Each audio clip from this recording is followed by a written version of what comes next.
मध्य प्रदेश में चुनावी रण सज गया है। दोनों दलों ने अधिकांश सीटों पर उम्मीदवार तय कर दिए हैं। इसके साथ ही 90 सीटों पर दोनों दल आमने सामने आ गए। वहीं प्रत्याशियों की सूची को लेकर दोनों दलों के बीच तकरार भी शुरू हो गई। बीजेपी ने 4 अलग अलग सूचियों में 136 उम्मीदवार तय कर दिए थे। अब कांग्रेस ने अपनी पहली सूची में 144 उम्मीदवार उतार दिए हैं। बीजेपी आरोप लगा रही है कि कांग्रेस की सूची में भ्रष्टाचार, भाई भतीजावाद और आपराधिकरण को प्रश्रय दिया गया है। हम लोग जब पढ़ते थे तब देखते थे कि कांग्रेस का राजनीति में अपराधीकरण हम सुनते थे, और पढ़ने में गुंडिज्म क्या होता है राजनीति में हम लोग देखते थे। उस सूची में आने के बाद फिर साबित हो गया कि मध्य प्रदेश के अंदर राजनीति में अपराधीकरण, जिन पर पुलिस ने इनाम जारी करके रखा है, ऐसे अपराधियों को टिकट देना। दिग्विजय सिंह का तो पूरा परिवार है ही। नेता प्रतिपक्ष गोविंद सिंह भी एक ही लड़ाई लड़ रहे थे, खुद को, उनके भांजे को और एक उनके रिश्तेदार को। और अलीराजपुर के अंदर तो गजब ही हो गया, जिनको टिकट मिली है देवर और भाभी, सारे रिश्तेदारों को कांग्रेस यहीं तक सिमट गई है कि कांग्रेस किसी बात की गारंटी है तो परिवारवाद की गारंटी है, कांग्रेस किसी बात की गारंटी है तो अपराधीकरण की गारंटी है। भी सिद्ध कर दिया इस सूची ने। भाजपा के इन आरोपों का कांग्रेस ने पलटवार किया। पीसीसी चीफ कमलनाथ जवाब देने के लिए खुद सामने आए। कमलनाथ ने कहा कि कांग्रेस की सूची लोकतांत्रिक प्रक्रिया के तहत जमीनी कार्यकर्ताओं की राय पर तैयार की गई है, जबकि भाजपा के प्रत्याशी थोपे गए हैं। हमने 144 सीटों की घोषणा करी है। इसमें से 65 50 से नीचे हैं और 19 महिलाएं हैं। हमने सबसे चर्चा करके, सबसे अपनी राय लेके हमने घोषित करें। बाकी सीटें भी हम अगले 2-3 दिन में घोषित कर देंगे। हमें सब चीज़ें देखनी पड़ती हैं। जाति समीकरण हमारा सही रहे। अगर एक सीट में कोई अच्छा कैंडिडेट है पर उसके बाद हमारा जाति समीकरण सही ना बने, हमें न्याय करना है। हमारा लक्ष्य है सामाजिक न्याय। अब बीजेपी क्यों नहीं बना रही, उनसे ये पूछिए, आप मेरे से पूछ रहे हैं। भारतीय जनता पार्टी सूची जारी कर दे, कौन से अपराध हैं और किस तरह के राजनीतिक जो आरोप लगाए गए हैं। और बीजेपी की सरकार रही 17-18 साल की सरकार, उसमें कांग्रेस के कई नेताओं पर बीजेपी ने झूठे मुकदमे दर्ज किए हुए हैं। इनसे हटके अगर कोई ऐसे आरोप हैं जो राजनीतिक विद्वेष से हटके हैं तो बताए भारतीय जनता पार्टी क्या है। एक नंबर की झूठी पार्टी है, झूठे आरोप लगाते हैं। अपराधी जिनको बीजेपी ने खुद माना 10 साल राजधानी में टिकट नहीं दिया, सिटिंग एमएलए तब हुआ करते थे, उनको दोबारा टिकट दिया गया है। जिनको बीजेपी के नेताओं ने आरोप लगाए जिन पर खुले मंच से, तो ऐसे कई बीजेपी के टिकट हैं। हालांकि जिस समय कमलनाथ ये दावा कर रहे थे, उसी समय कांग्रेस के कई दावेदार टिकट कटने पर उन्हें पानी पीकर कोस रहे थे। जिस तरह से अभी हमारे साथ हुआ है, जबकि हम उनके राइट हैंड थे और कांग्रेस के राइट हैंड, तो हमारे साथ इस तरह हुआ है, तो अब मैं नहीं समझता कि संभाग अगल बगल में देखूं भी तो नहीं कहता कि कितनी सीटों में नुकसान करूंगा, मगर जिले में मैं कुछ न कुछ करूंगा, इसको मजा दिखाऊंगा। इसी पर जब कोई पूछने वाला नहीं है, मैं निरंतर 12 माह सेवा करते चला आ रहा हूँ और मेरे साथ इस तरह का अन्याय हुआ है तो कैसे बर्दाश्त करूँ। हालांकि बीजेपी में भी यही हाल है। बीजेपी के कई नेता टिकट न मिलने के बाद बगावत का बिगुल फूंक चुके हैं। आशा और विश्वास के साथ भाजपा मैंने ज्वाइन की थी कि भाजपा हमेशा युवाओं को आगे बढ़ाती है, महिलाओं का साथ देती है और गरीबों को आगे बढ़ाती है। लेकिन विगत 15 साल हो गए मुझे ज्वाइन किए हुए, लेकिन मैं यहाँ देख रहा हूँ कि भाजपा सिर्फ और सिर्फ अपना फायदा देखती है और उसे यह चिंता नहीं है कि सामने वाले के जीवन का क्या महत्व है, क्या नहीं है। मध्य प्रदेश में ये चुनाव मैनेजमेंट का चुनाव माना जा रहा है। माना जा रहा है कि जो दल जितने बेहतर प्रत्याशी उतारेगा, जितना बेहतर चुनावी प्रबंधन करेगा, वो उतना ही कामयाब होगा। दोनों दल इसके दावे तो कर रहे हैं, लेकिन दोनों में ही प्रत्याशियों की सूची जारी होने के साथ बगावत और असंतोष का दौर भी शुरू हो गया है। अब देखना ये है कि कौन सी पार्टी इसे रोकने में कामयाब होती है और किसके सुरमा दमदार निकलते हैं। Bureau report, IND 24।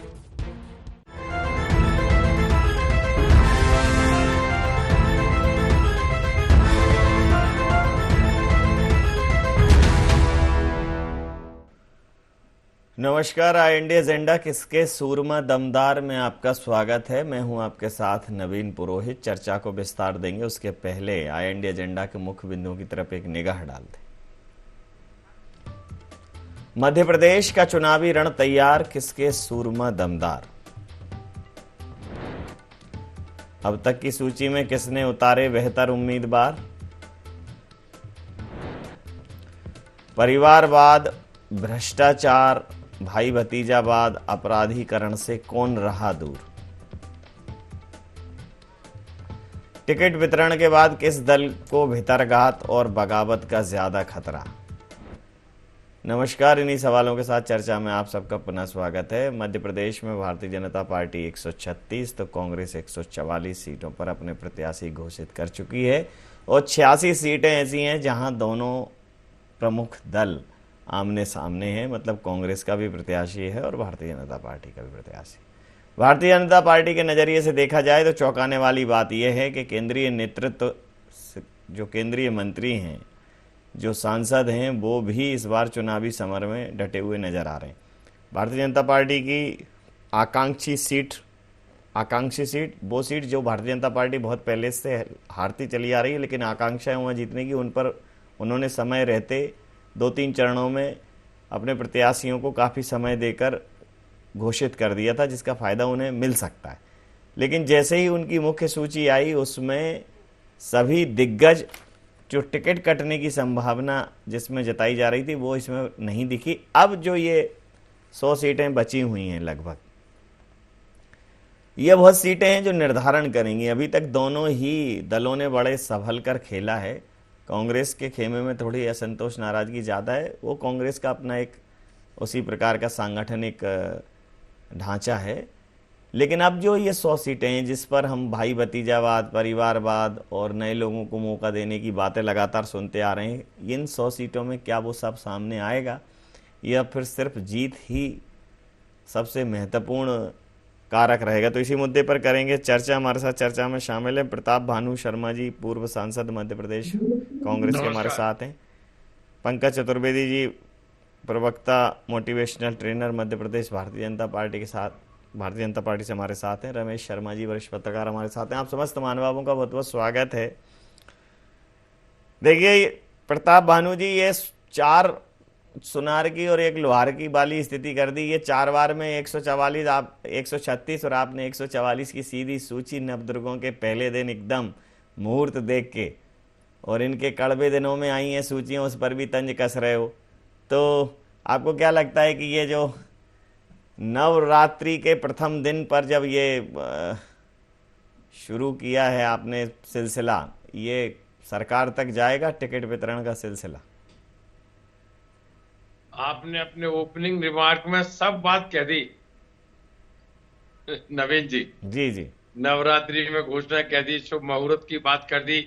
144 सीटें, 1 धन 2, 1 धन 4 धन 4, 9, नवरात्रि में 9 के अंक के साथ वो घोषणा हुई 144 सीटों की।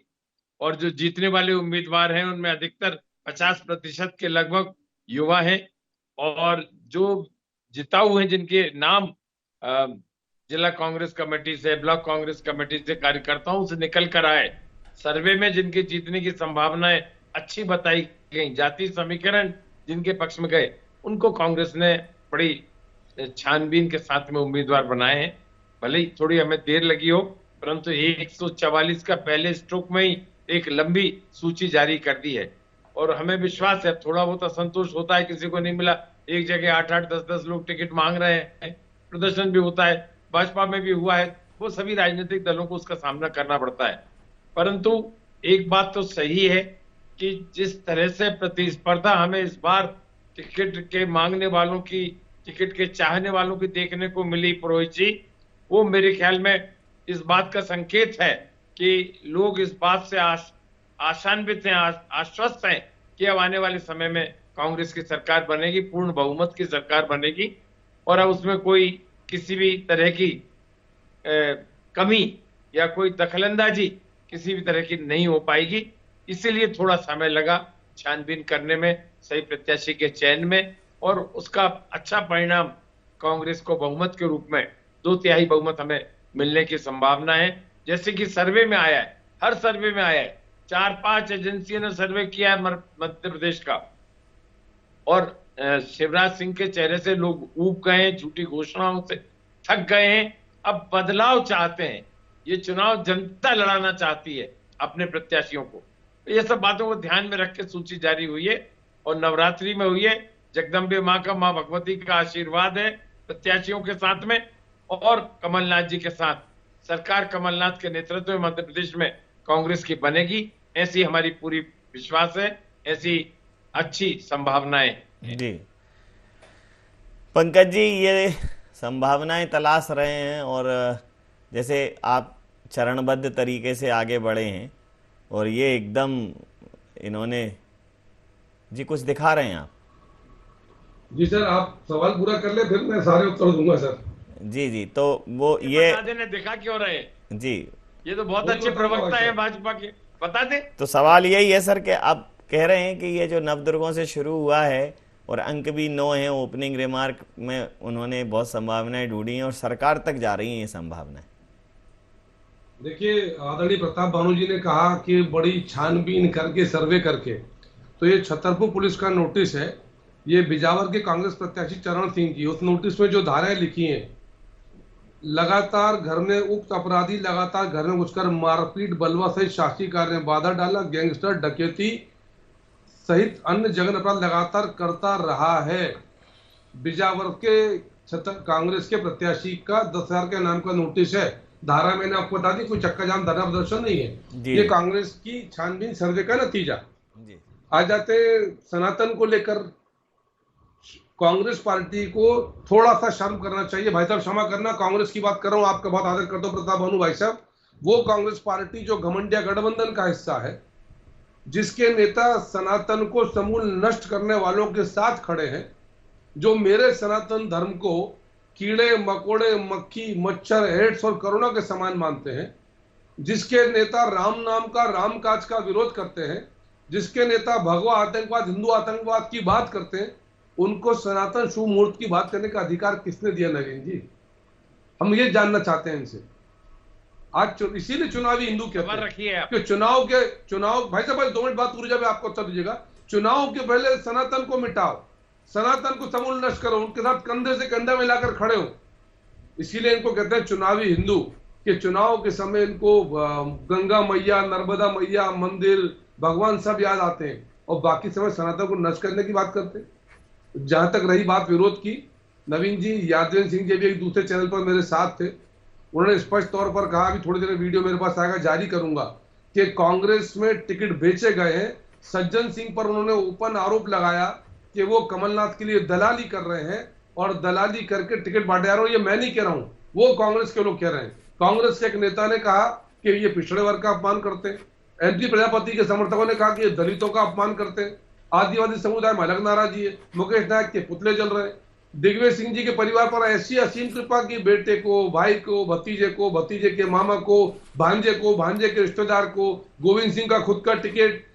आप तो उस क्षेत्र के सर, मैं कहूं तो जिसको टिकट मिला राहुल बद्रे सग्गा भांजा ने गोविंद सिंह का, अभी नौकरी से त्यागपत्र नहीं आ रही है, पर गोविंद सिंह जी का भांजा है, टिकट पा गया। समधन तक को टिकट मिला हुआ है। ये स्थिति कांग्रेस पार्टी की सर, ऐसी स्थिति भाजपा में नहीं है सर।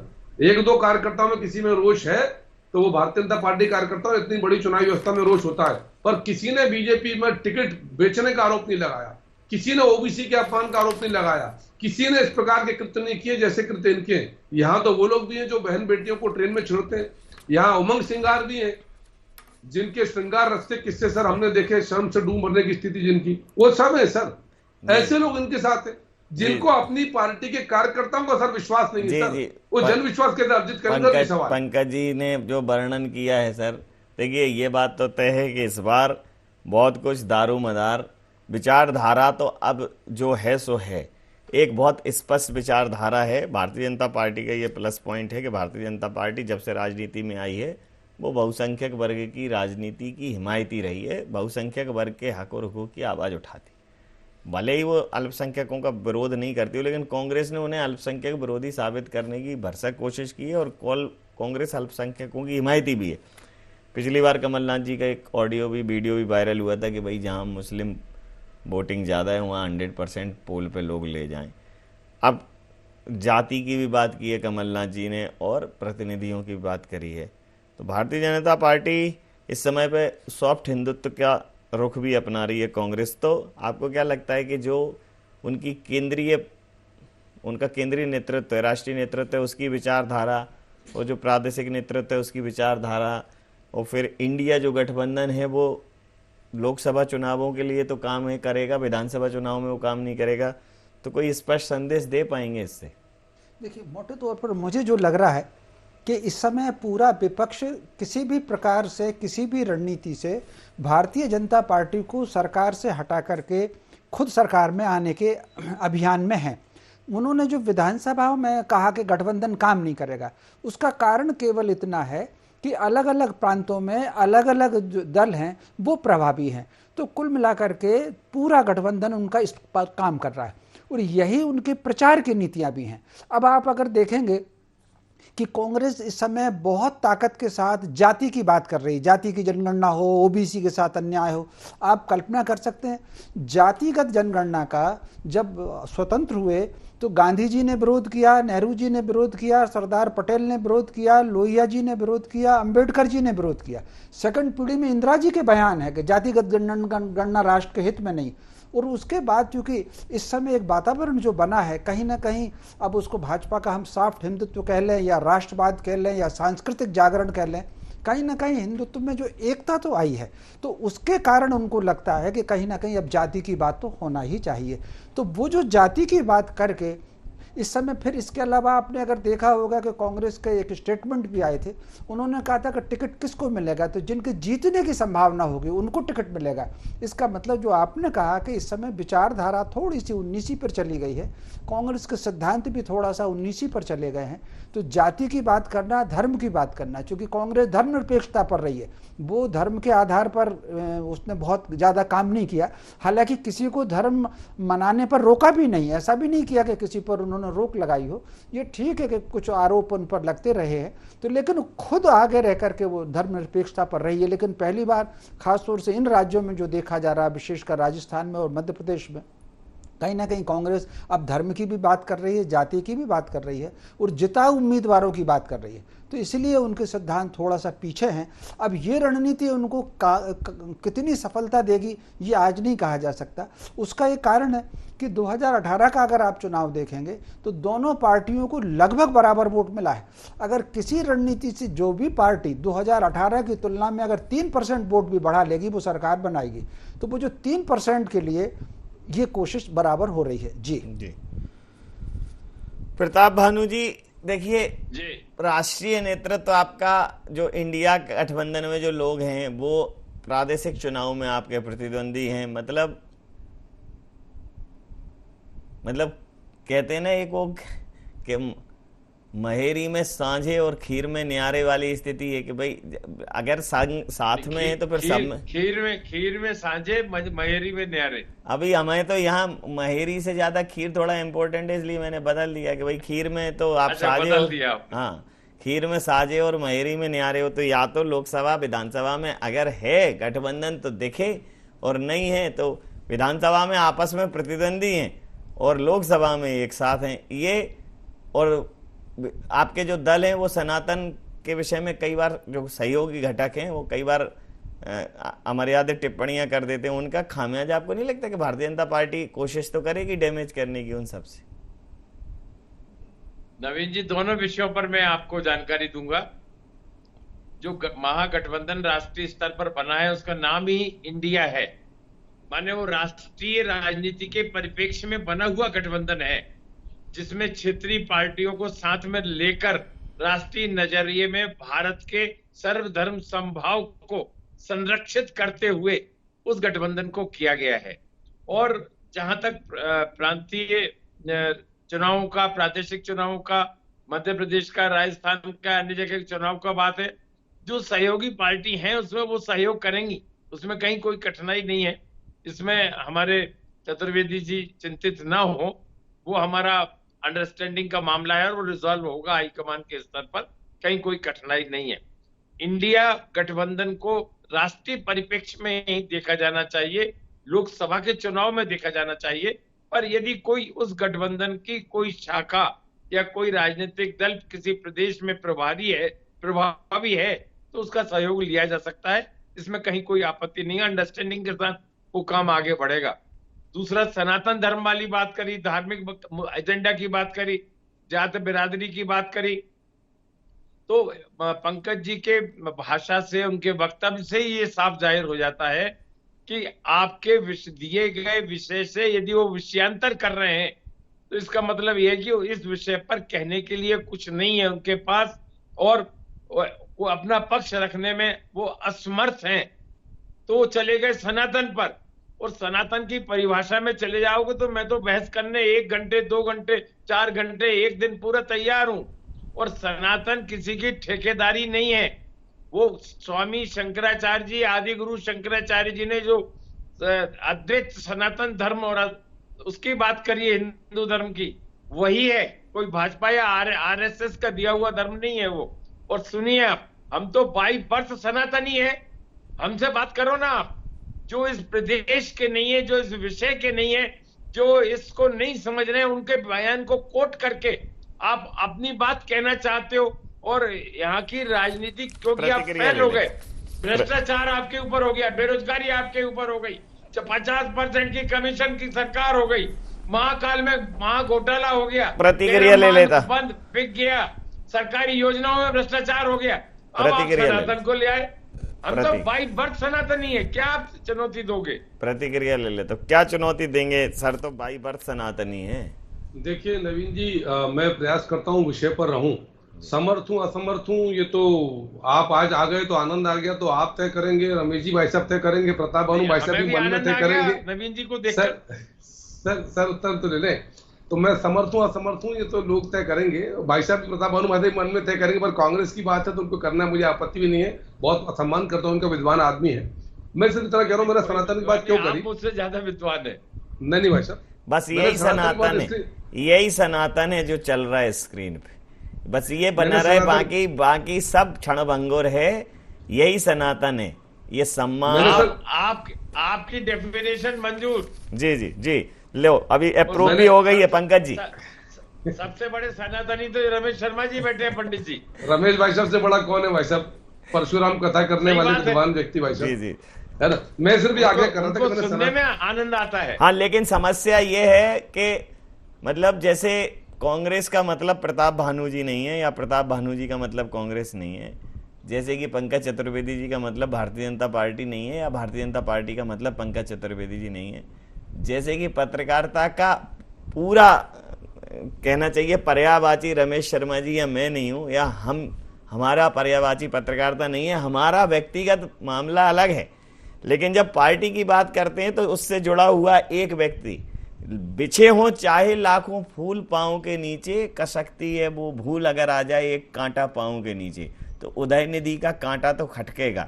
बोलिए पंकज जी। देखिए सर, मैंने सनातन की बात इसीलिए करी, अगर भाई साहब कह रहे कि सनातनी है जन्म से बिल्कुल निश्चित तौर पर है, फिर विरोध क्यों नहीं सर? जो सनातन की तुलना कीड़े मकोड़े से करें, समूल नष्ट करने की बात करें, सर कांग्रेस की स्थिति मालूम क्या? कांग्रेस का तो बस इतना सा फसाना है, बस्ती भी जलाना और मातम भी मनाना है, ये दोनों तरफ काम करना चाहते हैं सर, और ये सनातन नहीं है सर। इसीलिए सर कहा कि आप एक तरफ तो तय करो सर, यदि आप सनातनी हो, मैं व्यक्तिगत बात नहीं कर रहा सर, संस्थागत बात कर रहा हूं, पार्टी की बात कर रहा हूं, प्रताप भानु भाई साहब की पार्टी की बात कर रहा हूं। यदि इनकी पार्टी सनातनी है तो उदयनिधि का साथ कैसे सर? इनकी पार्टी यदि सनातनी है तो दिग्विजय सिंह हिंदू आतंकवाद भगवा आतंकवादी कहते हैं, वो कैसे सहन होता है सर? यदि इनकी पार्टी कांग्रेस सनातनी है तो राम सेतु काल्पनिक कैसे हो जाता है सर? राम भगवान कैसे काल्पनिक हो जाते हैं सर? राम नाम का राम का क्या विरोध कैसे हो जाता है? यदि इनकी पार्टी सनातनी है तो इनकी पार्टी के सलमान खुर्शीद जो आज भी पावरफुल है, वो कैसे मेरे सनातन धर्म की तुलना आईएसआई और बोको हराम से करते हैं? हम सिर्फ ये जानना चाहते हैं, और आज पूरा देश जानना चाहता है कि कैसी सनातनी कांग्रेस। इसीलिए कहते हैं कि कांग्रेस के लोग चुनावी हिंदू है, और उसकी पीड़ा है पूरे देश को कि चुनाव आता है तो हिंदू याद आते हैं। आप मूर्त की बात कर रहे हो आप, और तब मौन हो जाते हो जब सलमान खुर्शीद आपकी पार्टी के व्यक्ति कहते हैं कि ये प्रतिक्रिया के साथ चर्चा समाप्त करूंगा। रमेश जी, हे राम रघुपति राघव राजा राम, पतित पावन सीताराम, वैष्णव जन जे तेने कहिए पीर पराई जाने रे, और परहित सरस धर्म नहीं भाई, उसी सब वही है। लेकिन कांग्रेस तब जरूर विस्मय की स्थिति जनता की दृष्टि में होती होगी जब राम राज्य की कल्पना करने वाले गांधी जी और उनको लेकर चलने वाली कांग्रेस जब राम से किनारा करती है तो कहीं ना कहीं विरोध के अतिरेक में वो इस देश की मान्यताओं से और परंपराओं से भी किनारा करती है। और कुछ समय से लगातार ऐसा हो रहा है और ये बात कांग्रेस को जिस दिन समझ में आ जाएगी, कांग्रेस इस देश में तुरंत वापसी करेगी, बहुत प्रभावी वापसी करेगी। ये समझना पड़ेगा, क्योंकि स्थानीय मुद्दे अलग हो सकते हैं लेकिन कुछ मान्यताएं, कुछ परंपराएं ऐसी हैं जो इस देश की संस्कृति में नख से सिख तक बहती हैं। तो भारतीय जनता पार्टी अपने पैटर्न पर फिक्स है, लेकिन कांग्रेस का पैटर्न, हिमाचली पैटर्न अलग है, राजस्थानी अलग है, छत्तीसगढ़ी अलग है, मध्य प्रदेश का अलग है, तेलंगाना का अलग है। हालांकि अभी सर्वे कांग्रेस के पक्ष में आ रहे हैं। अगर आप तेलंगाना की बात करें, मिजोरम की बात करें, छत्तीसगढ़ की बात करें तो कांग्रेस के लिए जो सर्वे आ रहे हैं वो मुफीद हैं। लेकिन फिर भी कांग्रेस को समझना पड़ेगा कि देश को समझना है तो स्पष्ट रखना पड़ेगा कि जो चीज़ ठीक नहीं है तो फिर वो मध्य प्रदेश में भी ठीक नहीं है, फिर वो छत्तीसगढ़ में भी नहीं है। सेलेक्टिव एजेंडा नहीं होना चाहिए। ये बिल्कुल आपने सही कहा। एक बात जरूर मैं कहना चाहता हूं, क्योंकि आपने गांधी जी का नाम लिया, तो गांधी जी का रामराज्य, गांधी जी का ग्राम स्वराज्य, गांधी जी की जो श्रम शक्ति का मूल्यांकन, वो जो सारे सिद्धांत थे वो निश्चित रूप से सारे सनातनियों के, गांधी जी का सामाजिक समरसता, उन्होंने हरिजन बस्तियों में खुद झाड़ू लगाई।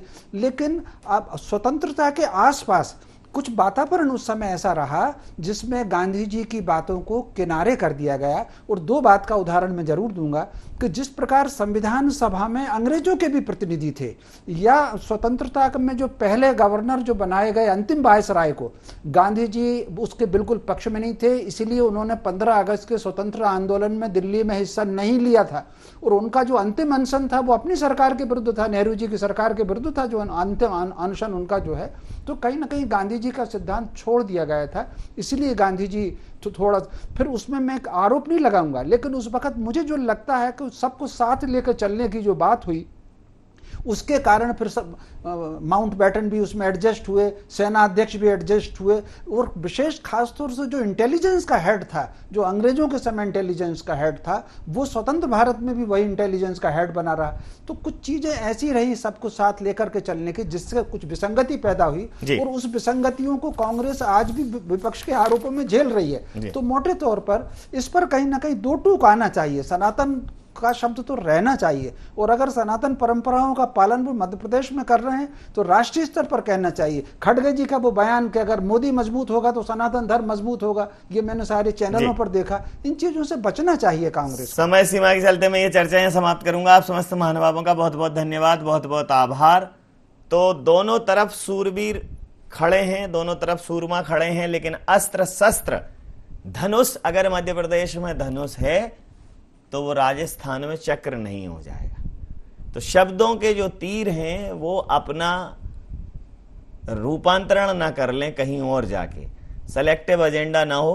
कांग्रेस का जो सनातन के प्रति रवैया है या जो हिंदुत्व के प्रति रवैया है, उस पर कांग्रेस को एक स्पष्ट रुख देना होगा, सहयोगी दलों को साथ लेने के साथ भी, क्योंकि भारतीय जनता पार्टी के साथ भी सहयोगी घटक हैं।